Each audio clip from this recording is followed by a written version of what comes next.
안녕하십니까. 도곡 정보문화도서관 단골 손님 김민식입니다.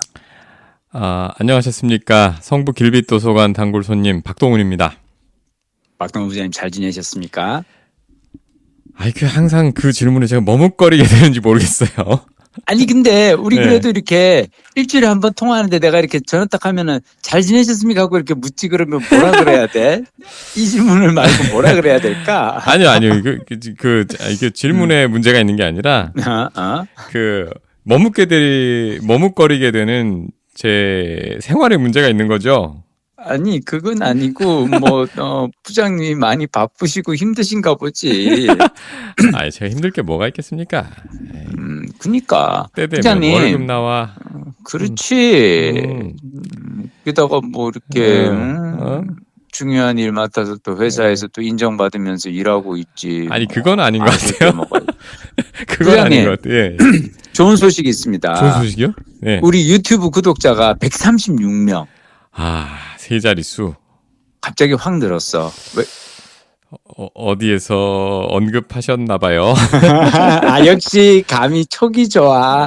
나 사실은 너무 재밌는 게 내가 언급한 게 아니고 이번 주 월요일 날 아침에 최경영의 최강시사라고 KBS 라디오에 그 아침 방송에 출연을 했는데 최경영 기자님하고 저하고 옛날에 사실은 조금 인연이 있어요. 그게 뭐냐면 최경영 기자가 2012년 MBC KBS 파업할 때 최경영 기자는 그때 당시 KBS에서 드문 해고자. 그렇죠. 원래 KBS는 해고를 잘 안 해요. KBS는 해고가 잘 없고 그냥 그분들이 나가시죠, 그냥. 그래서 왜 저기 뉴스타파 가신 분들도 다 사실은 원래 해고된 분들이 아니라 그냥 나가신 분들이거든. 근데 그때 최경영 기자는 그 9시 뉴스의 거짓말이라고 KBS 뉴스를 직격으로 이제 하는 이 책을 한 권 쓰셨다가 해고되고 좀 힘드실 때 나는 또 나대로 이제 정직 6개월 받고 갈 때 참여연대에서 그 양대 방송사 파업 이제 이거 하는 그 일꾼 둘을 이제 모아서 얘기를 하자 그런 거예요. 네. 그래서 내가 가가지고 막 그랬지. 여기 이분은 책을 쓰고 글 쓰고 나서 이렇게 해고됐으니까 이분은 키보드 워리어고 나는 마이크 잡고 막 저기 사장 놀리다가 저기 징계 먹었으니까 나는 아가리 파이터다. 그러면서 이제 막 했는데 2012년 이후에 하여튼 11년이 지나고 최경영 기자님이 연락을 주셔서 외로움 수업 새 책 잘 봤다고 그 얘기해달라고 그래서 갔는데 방송 말미에 왜 이렇게 라디오 방송하시는 분들 이렇게 중간중간 이렇게 그 댓글 참여하는 분들 내용 읽어주시잖아요. 네. 그러더니 김민식 PD님이 하시는 팟캐스트 내가 빌린 책도 재미있어요. 들어보세요라고 누가 이렇게 올린 거예요. 그걸 방송을 해주신 거야. 그걸 해주신 거야. 그래서 너무 고마워가지고. 아니, 정말로 이 방송을 지금 듣고 계시는 분 중에 분명히 한 분이 아마 이걸 저기 KBS에 들어오셔서 거기에 이렇게 사연을 띄워주신 것 같은데 정말 감사합니다. 나 엄청 고맙습니다. 힘이 났어요, 진짜로. 야, 그 제작진도 아니고 그러니까 듣는 분이 고맙네요. 네. 아니 그리고 나는 약간 왜 그런 거 있잖아. 재미난 거 약간 아이러니 있잖아. 왜 MBC PD가 만드는 팟캐스트를 KBS에서 홍보하고 왔어. 하여튼 그래서 무척 뿌듯하고 그래서 오늘 보답하는 마음으로 또 더욱 즐겁게 또 방송 한번 이렇게 준비해봤습니다. 오늘은 특집이죠. 여행의 기술. 네, 지난주에 예고했던 대로 우리 박동훈 부장님이 이제 코로나 조금 잠잠해지고 이제 가족 여행을 떠나시는데 어떻게 하면 좋을까? 어떻게 하면 여행을 더 재미나게 보낼 수 있을까? 여행의 기술. 자주 가면 이게 기술이 느는데 모처럼 가면 다시 원점에서 시작하는 그런 느낌입니다. 그렇죠. 여행의 기술에 제가 생각했을 때 제일 첫 번째로 저는 딱 권해드리고 싶은 거는 테마를 정하는 겁니다. 네. 이게 왜 그러냐면 어떤 여행이든 테마가 있으면은 훨씬 더 색깔이 살아나요. 그러니까 그냥 왜냐하면 우리가 특히나 이번처럼 간만에 해외여행 가잖아요. 네. 그러면 막 이것도 하고 싶고 저것도 하고 싶고 막 여기 가면 저것도 먹어야 될 것 같고 저기도 해야 될 것 같고 막 자, 이제 그러다 보면 사람들이 뭘 하게 되냐면 파리에서 꼭 봐야 할 여행지 10선, 이런 곳 이제 검색해가지고 거기에 나오는 리스트대로 다 쫓아다니거든. 그러다 그거 안 보면 하려고요. 그러면 내가 얘기할 필요 없어. 그거 안 하려고 생각 잘했어. 그렇게 하면 여행의 개성이 사라져. 남들 다 가는 거 다 보고 남들 하는 거 따라하고 그냥 오는 것밖에 안 되거든요. 네. 그러면은 혹시 부장님은 이번 여행의 테마가 정해져 있나요? 그 초점을 더 이 중학생한테 맞춰서 이 중학생이 이제 고등학교 가고 대학교 가고 이렇게 될 텐데 그때 더 넓은 세상이 있다. 더 많은 선택지가 있을 수 있다. 여기서 한번 뭐 시험 못 봤다고 뭐 입시에서도 어떻게 했다고 세상 끝나는 거 아니다. 요런 생각을 좀 심어줄 수 있는 그런 더 넓은 세상? 너무 포괄적이긴 하지만 아니야, 좋아요. 그래서 이 목적지도 혹시라도 나중에 커서 이런 데서 공부하고 일해볼 수도 있어. 큰 그림 그리신다. 네, 이런 생각을 가질 만한 그런 도시? 좋아요. 그래서 특히 저희는 주제가 그 도시가 되게 진취적인 곳? 이를테면 그러니까 예를 당장 들면 떠오르는 저희가 도시는 델프트라는 도시를 가거든요. 이름은 들어봤다. 델프트. 델프트. 어디지 그게? 저 네덜란드의 델프트. 거기 막 도서관 유명하고 막 그런 데 아닌가? 그다음에 로테르담. 여러 도시들이 포함이 돼 있어요. 그러니까 이 도시들은 보면은 그 델프트는 그러니까 사실 저희가 그때 거기에 대해서 많이 공부한 건 아닌데 요 도시는 이 델프트 공대가 그 대학 도시 그 대학이 큰 역할을 하는 도시거든요. 그리고 도시 자체가 되게 약간 유럽의 소도시, 중소도시 이런 데인데 그 학교 자체가 그 산업 디자인 같은 게 유명한 학교예요. 그렇구나. 예. 그다음에 근데 보세요. 공과대학이잖아요. 그런데 또 디자인이 강해요. 그러게. 디자인이라는 학문이 사실은 어떤 미적인 아름다움만 추구하는 그런 게 아니라 사실은 어떤 문제가 있을 때 그 문제를 어떻게 해결하는 조형과 공학과 이런 거 다 생각해서 해법을 내는 거거든요. 그리고 요 학교가 되게 인상적이었던 게 요즘 세상이 팍팍 바뀌잖아요. 네. 그러면은 교육도 바뀌어야 되잖아요. 그래서 커리큘럼이 굉장히 빠르게 진화하는 그런 학교로 알고 있었어요. 그 제가 20몇 년 전에 산업 디자인을 약간 공부했을 때 그때 그 학교가 교환학생 프로그램이 있어가지고 가지는 못했지만 그 학교에 대해서 그때부터 좀 알고 있었고 그다음에 아빠의 로망을 살짝 실천하는 그것도 있네. 그런 것도 있어요. 또 이 네덜란드가 보면 우리는 머릿속에 암스테르담밖에 없잖아요. 그렇지. 예, 그리고 거기 가면은 뭐 마약이 허용되고 너무 자유분방한 도시다. 활락가 이런 게 이미지 강하지만 사실은 유럽 내에서 굉장히 혁신이 그러니까 그 혁신적인 어떤 문화, 기술, 그렇죠. 그런 게 굉장히 빨리빨리 그러니까 실리콘밸리, 유럽의 실리콘밸리라고 하는 도시들이 몇 개 있는데 그런 분위기가 굉장히 강한 나라라고 전반적으로 사람들도 되게 진취적이고 역사적으로도 보면은 그 대항해 시대 이런 거. 그렇지. 우리나라에 막 하멜도 오고 막 그랬잖아요. 그래서 굉장히 많이 알려져 있지는 않지만 그 국가 전 사회적으로 그런 분이 강하다고 합니다. 그래서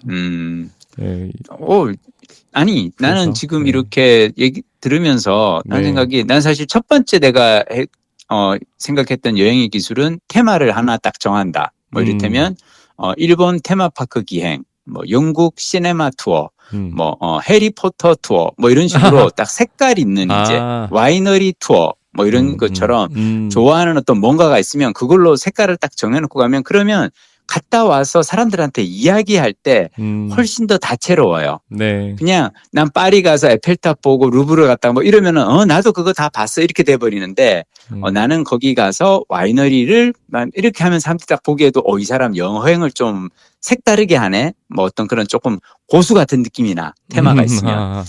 자, 근데 그 다음 내가 두 번째로 얘기하려고 했던 게 사실은 여행의 주인공을 딱 한 사람만 정한다거든요. 이건 생각하지 못했던 건데요. 이거 되게 중요한데 왜 그러냐면 저는 개인적으로 3대가 함께 가는 여행 저는 권하지 않아요. 제가 아버지 모시고 갈 땐 그냥 아버지만 모시고 가고 아이들이랑 갈 때는 아이들이랑만 가요. 왜 그러냐면 3대가 같이 가면 어른들 눈치 보랴 애들 투정 들어주랴 가운데서 중재하다가 지쳐요. 그러겠네요. 그게 왜 그러냐면 어른하고 아이가 서로 취향이 다르단 말이야. 근데 그 취향을 절대로 이거를 그리고 여행은요 절대 민주적인 과정이 아니에요. 1대1의 어떤 지분을 가지고 어제는 네가 가고 싶은 미술관 갔으니 오늘은 내가 가고 싶은 놀이공원 갈 거야. 이렇게 안 돼요. 이렇게 주거니 받거니 바터를 하려고 그러면은 약간 좀 이렇게 갈등이 일어나기 쉬워요. 제일 좋은 건 뭐냐면 여행의 주인공을 딱 한 사람으로 정하고 그 사람한테 다 맞춰주는 거예요. 저희는 제가 이미 정했네요. 보니까. 중학교 2학년 그 아이, 큰 아이, 그죠? 네. 나는 근데 그게 너무 현명한 게 난 지금 그래서 들으면서 내가 박동부 씨한테 뭐 특별히 얘기할 필요 없겠네. 이미 다 잘 결정하고 있네. 왜 그러냐면 중학생 아이에게 맞춰주는 게 딱 맞는 게 걔가 지금이 보면 볼수록 더 많은 걸 느낄 수 있는 나이고 어린애는 사실은 아직은 좀 본다고 한들 그리고 또 보고 싶은 것도 따로 없을 수도 있고 그리고 둘째한테는 이렇게 얘기를 하세요. 둘째가 조금 짜증낼 수 있어. 왜 형이 하자는 형이야? 오빠야? 형이야? 형이죠. 형이 아들만 둘이지 참. 형이 왜 하자는 대로만 해? 라고 할 때 얘기하면 돼요. 너 중학교 되면은 그때는 너 하자는 대로 할게. 납득 못할 캐릭터인데. 아니야. 왜냐하면 들어봐봐. 어차피 여행을 5년에 한 번은 갈 거 아니야. 5년에 한 번은. 가야죠. 뭐. 그렇지. 기둥뿌리 뽑아서. 내가 왜 이 얘기를 하냐면 그 각자의 취향을 다 따라가다 보면 누군가는 소외되고 누군가는 힘들어하고 막 서로 이렇게 갈등이 있을 수 있는데 차라리 한 명 딱 정해놓고 이번 여행의 주인공은 형이야. 왜냐? 형은 이제 갔다 오고 나면은 대학 입시 공부하느라고 너무 힘든 시간을 몇 년을 보내야 돼. 그 힘든 시간 형이 버틸 수 있는 추억을 만들어주는 거야. 그래서 이번 여행은 무조건 형이 즐겁고 형이 즐거운 추억을 가지고 돌아오는 게 우리의 목표야. 라고 딱 해주고요. 네. 이거를 엄마 아빠도 거기에 맞춰서 해주셔야 돼요. 네. 그리고 절대로 어제 네가 보고 싶어 와서 오늘 내가 이런 거 아니에요. 한 명한테 몰아주는 게 그게 제일 선명해. 그리고 항상 여행해보면요. 어떠냐면 둘이 가잖아요. 네. 둘이 가도 한 명이 결정하고 한 명은 맞춰주는 거예요. 그게 여행이 편해요. 네, 맞습니다. 그러니까 뭐 스케줄 잡고 하는 사람은 한 명이 주도권을 잡고 해야지 이걸 여러 명이서 같이 하려고 그러면 서로 어긋나. 맞아. 자, 그리고 이제 세 번째 제는 혼자만의 시간을 보장해 준다. 이거는 뭐죠? 이게 뭐냐면 제가 작년 가을에 왜 대학생 큰딸이랑 같이 제주도 여행 다녀왔잖아요. 네네. 그때 이제 얘가 나랑 제주도 가고 싶다 그래서 내가 왜 친구들이랑 가지 그랬더니 아빠랑 가면 아빠가 운전하니까 더 쉽게 다닐 수 있잖아. 그래서 제가 이제 렌탈 해가지고 이제 같이 다녔거든요. 기사구나? 그렇지. 자, 그래도 나는 내가 얼마나 뿌듯한데 인정받은 것 같아서 아빠의 쓸모를 아이에게 계속 끊임없이 증명을 해야지. 그래서 저는 그때 방 2개 잡았고요. 네. 그리고 저녁 먹고 숙소 들어가면 다음날 아침 9시에 얘가 일어나서 나한테 톡 보낼 때까지는 나는 아무 연락 안 해요. 이게 되게 중요해요. 그러니까 저녁 뭐 한 7시부터 다음날 아침 한 9시까지 열 몇 시간은 혼자 시간을 갖게 해줘요. 생각해봐요. 우리 평소에는 애들은 학교 가고 나는 회사 다니면서 따로 생활하던 사람들이 갑자기 방학 때 여행 갔다 그래서 24시간 붙어 있다 보잖아요. 그럼 나도 모르게 잔소리가 나올 수 있어요. 너 아직도 안 자고 스마트폰 보니? 야, 지금 몇 시인데 너 아직도 자고 있어. 야, 빨리 일어나. 이러면 안 돼요. 아침에 출근하듯 같이 여행지로 떠나고 돌아오면 각자 방으로 퇴근하듯 그러니까 뭐 아이니까 방을 따로 잡아줄 수는 없겠지만 적어도 자기만의 시간을 가질 수 있도록 배려해 주셔야 됩니다. 음. 24시간을 계속 옆에서 이렇게 아이고. 모든 스케줄을 갖다가 채워가지고 그거대로 하자 그러면은 애는 힘들어해요. 왜냐하면 애는 중간에 좀 쉬기도 하고 지 혼자 뭐 폰 가지고 놀기도 하고 그래야 되거든. 이건 참 쉽지는 않겠네요. 왜? 왜? 비용의 문제도 있고 사실 아하. 아직 아니 방을 따로 가지 말고 공간을 배려하지 못할 땐 시간이라도 배려해 주는 거지. 뭐 어떻게든 뭐 해결 방법 찾아봐야죠. 이건 하여튼 내 그 생각이에요. 나는 혼자만의 어떤 그게 있어야지. 아니면 온 가족이 여행 다니면서 갔다 와서 사실은 조금씩 이렇게 힘들어지는 경우가 서로 너무 24시간 붙어 있어서 그럴 수가 있거든요. 그래서 그냥 그런 거 한번 생각해 보시고, 개인적으로 저는 네 번째로 제가 권하는 거는 한 곳에서 숙소 하나 잡으면 3박 4일은 머문다. 생각해 봐요. 어차피 우리가 오전 11시 전에 체크아웃을 하고 네. 다음 숙소는 오후 3시 이후에 체크인을 한단 말이야. 네네. 그러면 짐을 들고 이동하는데 최소 반나절이 소요된단 말이죠. 그리고 아이들이랑 같이 다닐 경우 짐은 많은데 애들이 나눠 들지는 않잖아, 사실은. 그렇죠. 결국은 엄마 아빠가 다 이거를 이제 당나귀처럼 노새처럼 이제 이고 지고 다니는 건데, 그래서 체크인 하고 나서 그러니까 봐봐, 그러면 그러니까 2박 3일이면은 이동을 이틀을 하고 보는 건 하루인 거야, 사실은. 그러네요. 2박 3일이면. 그래서 나는 2박 3일이면, 봐봐, 2박 3일 일정으로 하면 이틀을 이동에 쓰고 구경은 하루밖에 못 하는데, 이거는 사실은 비효율적이지. 무엇보다 내가 사실은 3박 4일을 권하는 이유는 뭐냐면, 특히 아이들이랑 다니실 때, 아이들 사실 아침부터 이렇게 다니면 좀 특히 뭐 이렇게 여행 초반에는 그 시차 적응도 안 되고 그래서 좀 힘들고 막 그럴 때 있거든. 그럴 때 아침에 이렇게 뭐 박물관 한 바퀴 돌고 피곤하다 그러면 점심 먹고 숙소에 들러서 잠깐 쉬었다가 한두 시간이라도 쉬었다가 나오면 애들이 훨씬 더 좀 이렇게 생기가 나거든. 맞아요. 근데 체크아웃 한 후라면은 짐을 들고 다니느라고 휴식이 힘들거든. 그래서 나는 3박 4일을 저는 권해요. 근데 이거는 뭐 사실은 유럽 같은 경우는 뭐 그래도 좁으니까 뭐 바로 이동이 금방 이루어지니까 하긴 하는데, 다른 분들 보편적인 입장에서는 나는 한 도시에서는 최소 3박 4일 한다. 그리고 3박 4일 하면 또 좋은 게 뭔지 알아요? 그러면 첫날은 그 도시에서 가야 할 곳들을 막 다 다녀. 둘째 날은 그 중에서 특히 좋았던 곳을 오후에 점심 먹고 잠깐 쉬었다가 거기 가서 한 2시간, 3시간 쉬었다 올 수 있는 거야. 그렇지. 그러니까 뭐냐면 우리가 다 보기만 보고 그러다 보면 정작 마음에 드는 한 곳을 다시 갈 수가 없잖아요. 네. 근데 3박 4일이면 이튿날 정도의 오후 정도에는 우리 어제 첫째 갔던 거기, 그게 그 카페 거긴 정말 괜찮지 않았어? 우리 거기 한 번 더 가자. 다시 가서 거기서 이번에는 좀 느긋하게 쉬었다 오는 거지. 맞아. 그래서 나는 3박 4일을 권합니다. 그래야 한 도시를 이틀을 풀로 써야 제대로 즐길 수 있고 여유 있게 즐길 수도 있어요. 맞아. 다시 생각해봐야 되는데 지금 숙소가 없네. 아니야. 이미 다 했으니까 요거는 뭐 들으시는 분들도 참고하시고 다음에 가시고.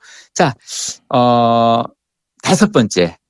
저는 여행을 할 때 저는 이제 우리 그 자동차 투톤 컬러 있죠. 네. 2가지 색깔이 있는 것처럼 여행도 투톤 컬러로 했으면 좋겠는데, 전반부에는 모험, 후반부에는 휴양. 그러니까 사실 이게 여행은 새로운 것을 경험하는 이 모험인 동시에 바쁜 일상으로부터 휴식을 취할 수 있는 기회잖아요. 네. 그래서 이게 여행 초반에는 막 다양한 활동, 액티비티 막 이런 거 위주로 좀 바쁘게 다니고, 후반부에는 호캉스 즐기듯이 조금 이렇게 여유롭게 쉬었다 오는 편을 저는 권합니다.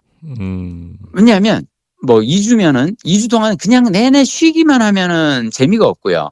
처음부터 끝까지 달리기만 하면 갔다 와서 휴가 다녀와서 학교나 직장에 복귀할 때 지쳐서 힘들어요. 그래서 초반에는 좀 욕심을 부려서 많이 달리고 후반에는 좀 이렇게 느긋하게 쉬었다 온다라고 생각하시면 여행의 전체적인 만족도를 올릴 수 있습니다. 이게 워낙 물가가 세가지고 이 요거를 금액으로 바꿔서 생각하는 순간 멈출 수가 없을 것 같더라고요. 그래서 눈 딱 감고 그걸 머릿속에 지워야 그 말씀하신 게 가능할 것 같아요. 사실은 그래서 제가 맨 마지막으로 끝으로 제가 드리는 말씀이 딱 그거예요, 실은. 절대 본전 생각은 하지 마세요. 그래야 돼요. 예. 그 많은 돈을 들여서 여기까지 왔는데 라고 생각을 하잖아요. 그러면 야, 여기서는 이 박물관 가야 돼. 그런데 나 힘들어. 오늘 나 그냥 호텔 들어가서 그냥 폰 가지고 놀래 라고 하는 애나 아니면 야, 오늘 아침에 갔던 데는 저기 영 별로더라. 아유, 좀 검색 좀 잘 좀 하지. 뭐 그런 이상한 데를 갔다가 일정에 잡고 그래. 라고 하는 동행에게 서운한 마음이 생길 수 있어요. 자, 우리가 어디까지나 여행의 목적을 잊으면 안 됩니다. 우리가 일을 하는 거는 돈을 버는 게 목적이지만 여행의 목적은 돈을 쓰고 잘 쓰고 즐거운 추억을 만드는 거잖아요. 네. 자, 그래서 절대로 즐거운 추억에 방해가 되는 건 하지 않는다. 그렇죠. 그게 제일 중요한 것 같습니다. 그게 사실은 나는 본전 생각을 하지 않는 것 같아요. 음. 왜냐하면 본전 생각하면은 괜히 여행 다니다가 짜증날 수 있고 막 좀 아깝고 막 그래가지고 괜히 무리하다가 막판에 좀 이렇게 서로 힘들어지고 막 그럴 수 있거든. 그래서 특히나 그 돈 아깝다고 애가 싫어하는 거 억지로 시키고 막 그러지는 말자. 그게 저의 이제 여행할 때 가장 큰 테마입니다. 제가 이렇게 유럽에 여행 배낭여행 해본 게 26년 정도 된 것 같아요. 근데 그 당시에는 사실 야, 여기 내가 다시 올 수 있을까? 이런 생각이 이거 일생에 한 번이야.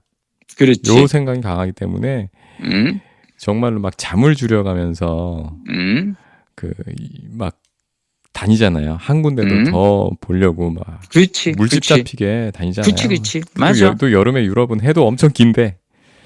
게다가 왜 저기 숙박비 아낀다고 막 야간 열차로 괜히 안 가도 될 저 먼 데까지 야간 열차 타고 가가지고 그냥 그나마 기차 안에서 유레일 패스 끊어가지고 기차 안에서 하룻밤 자는 걸로 숙박비 아낀다고 막 그렇게 몸 상해가면서 다니기도 하고 막 그러지. 그랬죠. 석 달 동안 정말 처음에는 그 원형으로 코스가 나왔었는데 계획했지만 그치. 실제로는 맞아. 별표가 그려지잖아요. 맞아. 이 끝에서 저 끝으로 계속. 근데 그렇게 되면서 유명한 데를 다 찍었지만 그 시간이 이렇게 뭐랄까 퀄리티 타임? 예, 그러니까 되게 의미 있고 기억에 남고 잘 보낸 시간으로 남진 않았어요. 그랬던 것 같고 오히려 그 평범하게 큰 마트를 처음 가봤는데 그 당시에 마트라는 개념 없었거든요. 그치. 예, 우리는 없었지. 그게 대단한 충격이고 가장 기억에 남는 거였거든요. 나도 지금 기억에 남는 거는 그 오죽하면 그 마트 이름이 기억이 나. 독일의 알디라는 마트가 있었어요. 그죠. 알디. 나도 알디를 가보면은 거기에 이 상품들을 진열해 놓은 것이라든지 가격들의 가성비가 너무 좋고 막 엄청 싸고 좋은 물건들이 가득하잖아. 나는 진짜 그 알디라는 마트에 가서 여기가 자본주의의 천국이구나라고 생각을 했었어. 그때는 한국에는 그런 게 없었고 그냥 재래시장밖에 없었으니까 왜. 그렇죠. 슈퍼마켓은 있었어도 그런 그리고 그 대형마트라는 슈퍼마켓이 건 없었으니까. 어떤 그 체계적이 없었어. 그 옛날 슈퍼마켓들은 뭐 약간 좀 구멍가게 갖고 좀 그러지 않았어요? 어디에 뭐가 있는지 찾기가 상당히 어려웠는데 알디는 딱 들어가면 왜 막 일목요연하게 막 쫙 이렇게 있고 신선 제품 좋았고 지금도 기억나는 건 알디에서 그래서 저기 그 가스 들어간 그 생수 사 마셨던 기억. 아니 제가 처음에는 그러잖아요. 당시를 생각해 보면 가기 전에는 여행책을 많이 보잖아요. 그렇지. 그러면 이제 하여튼 뭐 베스트 소위 유명한 관광지 그렇지. 뭐 이런 거 쫙 하이라이트를. 그거 하이라이트를 머리에 담고 가지고 미술관도 엄청 많이 이제 여기 가야지 하지만 미술관 한 3번 보면 차이를 구분을 못 해요.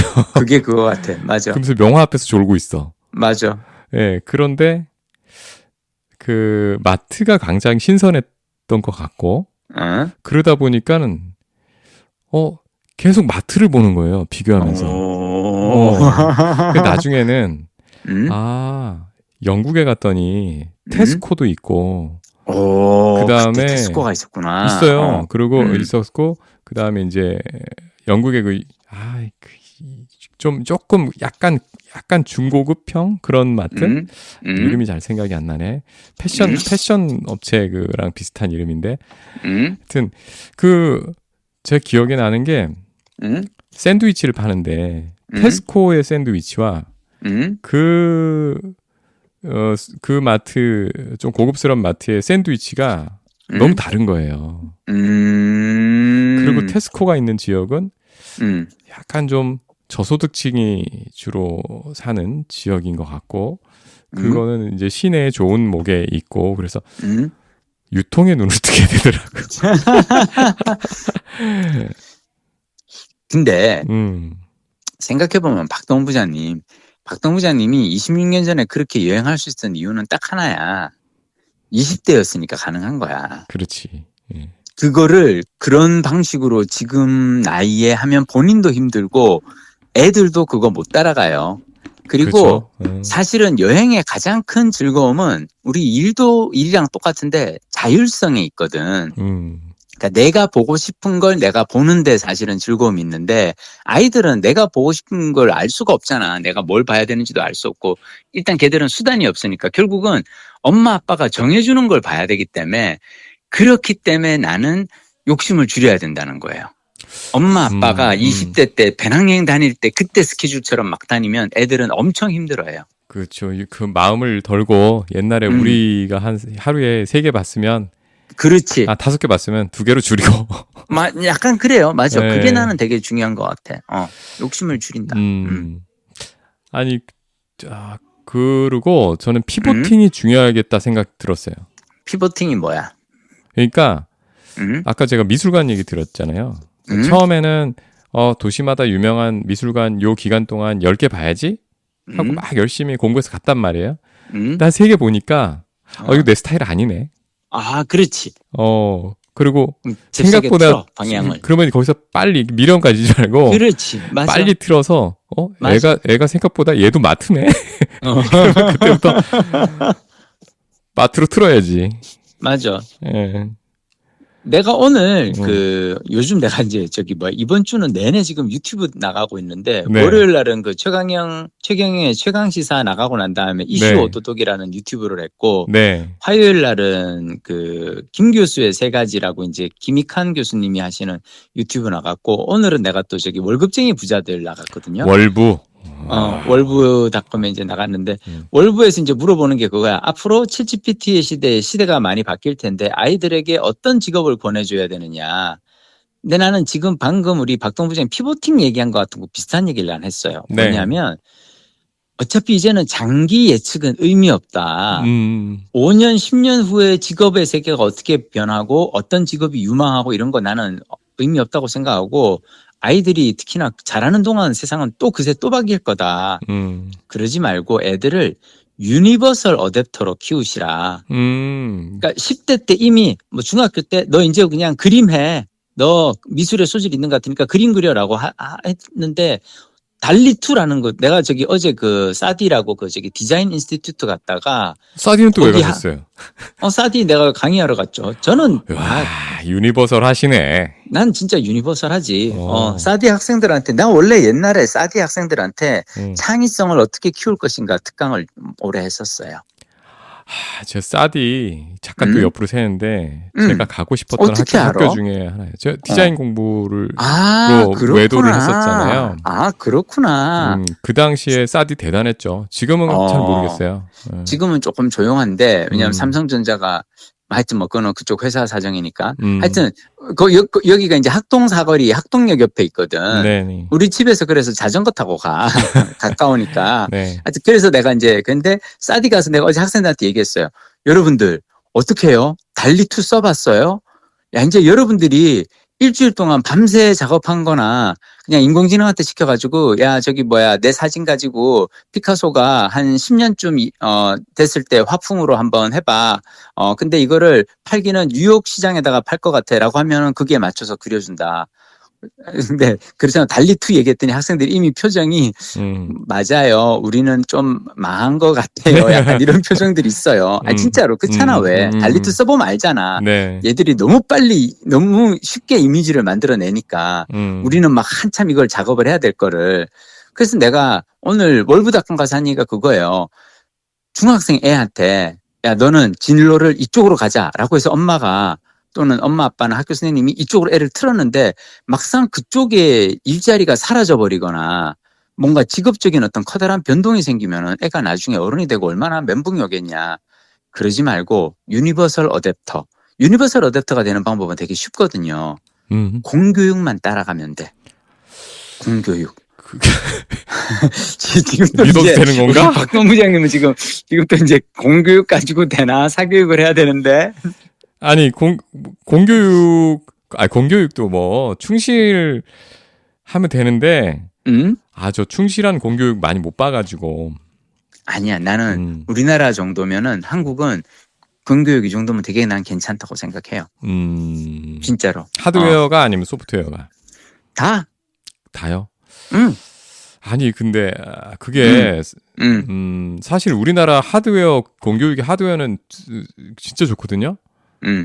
근데 소프트웨어 특히 또 그런 선생님들 사실 있다고 제가 하는 말 모든 선생님들 부정하진 못할 거예요. 아유 니들 학원에서 다 배웠지. 나는 너희들을 쉬게 하리라. 그런 분들도 좀 계시잖아요. 아니 나는 그렇기 때문에 더더욱 나는 우리가 공교육을 믿어야 한다고 생각하고 그리고 뭐 내가 얘기하는 그 유니버설 어댑터는 그러니까 그냥 남들 하는 대로 그냥 다 한번 해보자.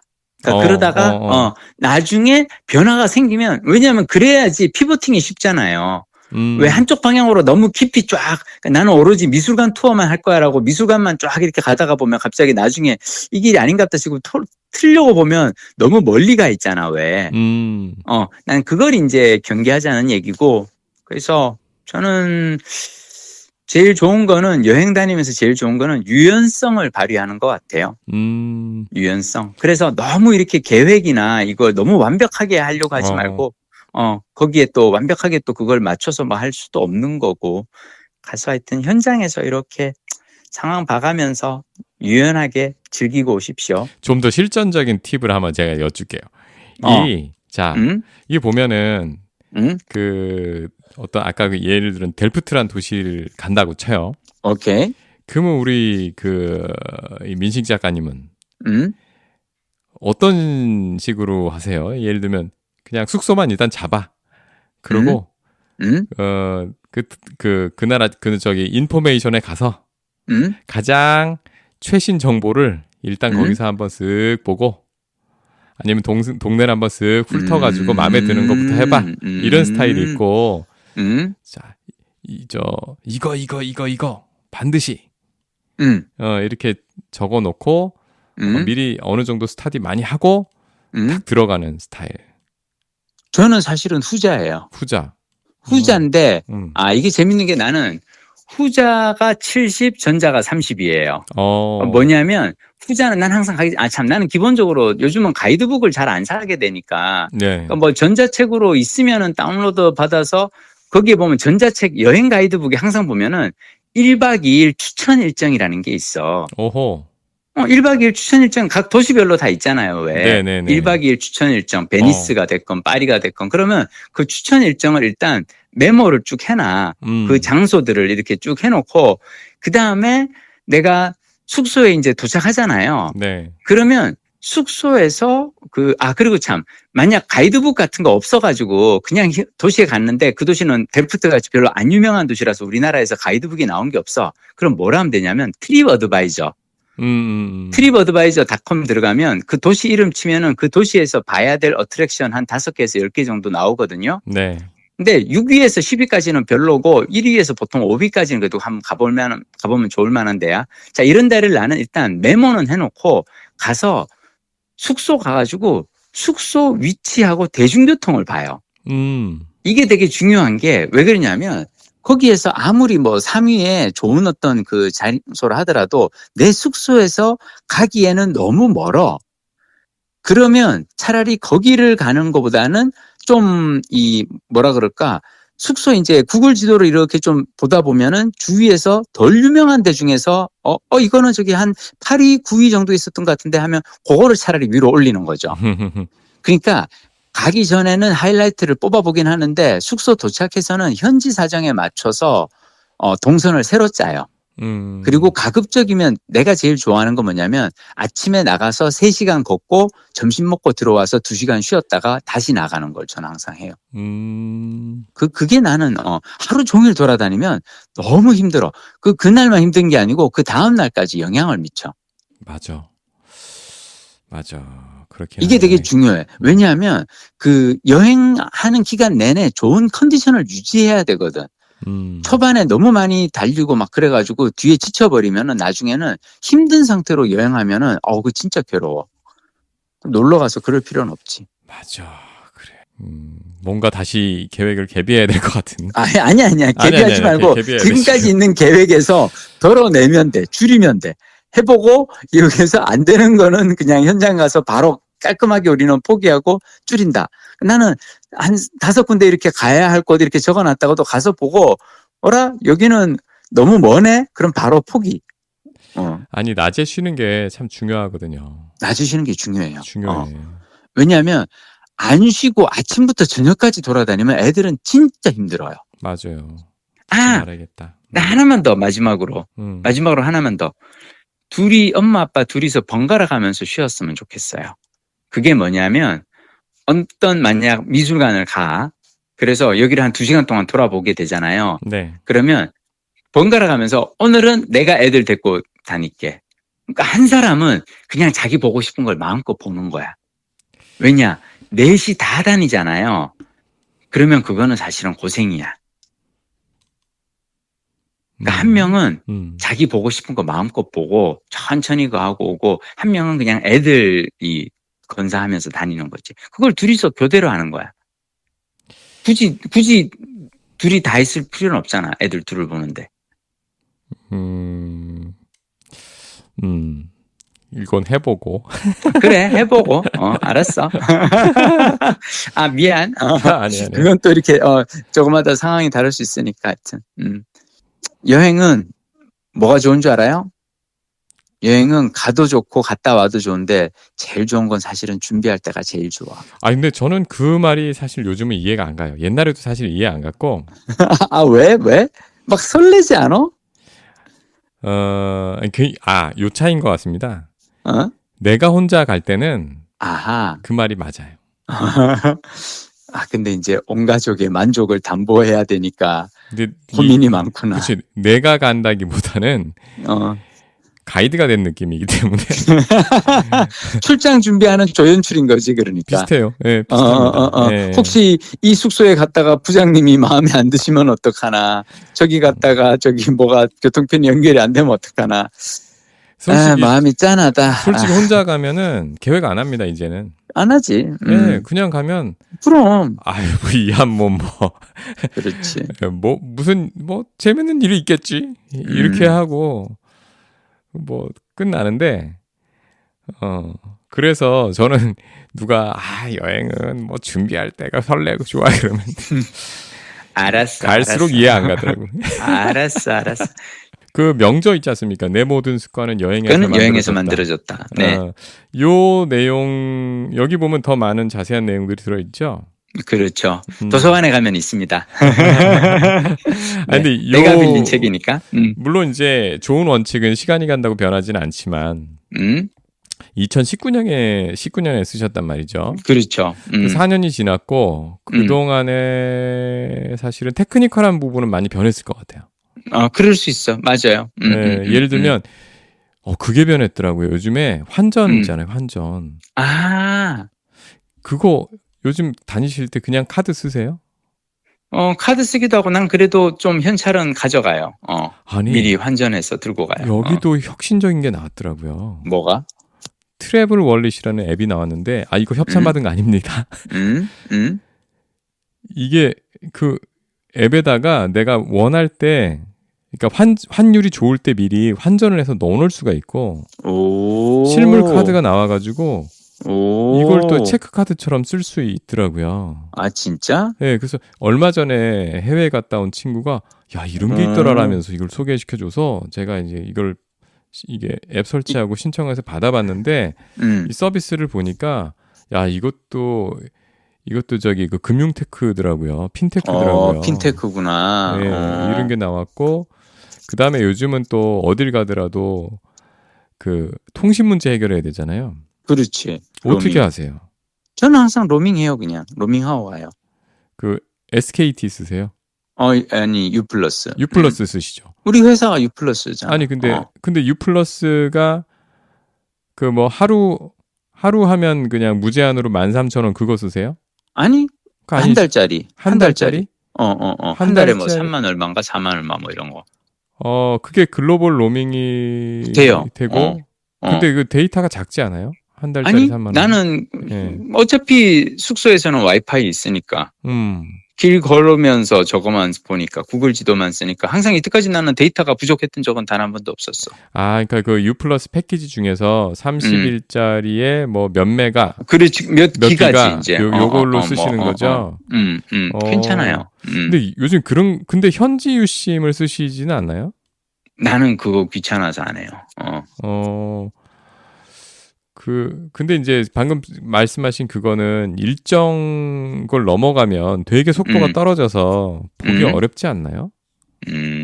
그래 본 적이 없어서. 아, 그런구나. 지금까지는 나는 하여튼 아주 만족하면서 U 플러스 로밍을 쓰고 있습니다. 역시나 협찬 받은 거 없습니다. 아, 요즘은 eSIM이라는 걸 또 많이 쓰더라고요. 그건 또 뭐야? 옛날에는 심카드를, 실물 카드를 예를 들면 현지 유심, 그러니까 현지에서 좀 길게 있으면 이 로밍이 비싸니까 데이터가 끼웠지. 비싸니까 바꿔서 갈아 끼잖아요. 끼웠지. 근데 이게 요즘 나오는 폰들은 이게 전자적인 심 카드인 거예요. 그러니까 실물이 없어요.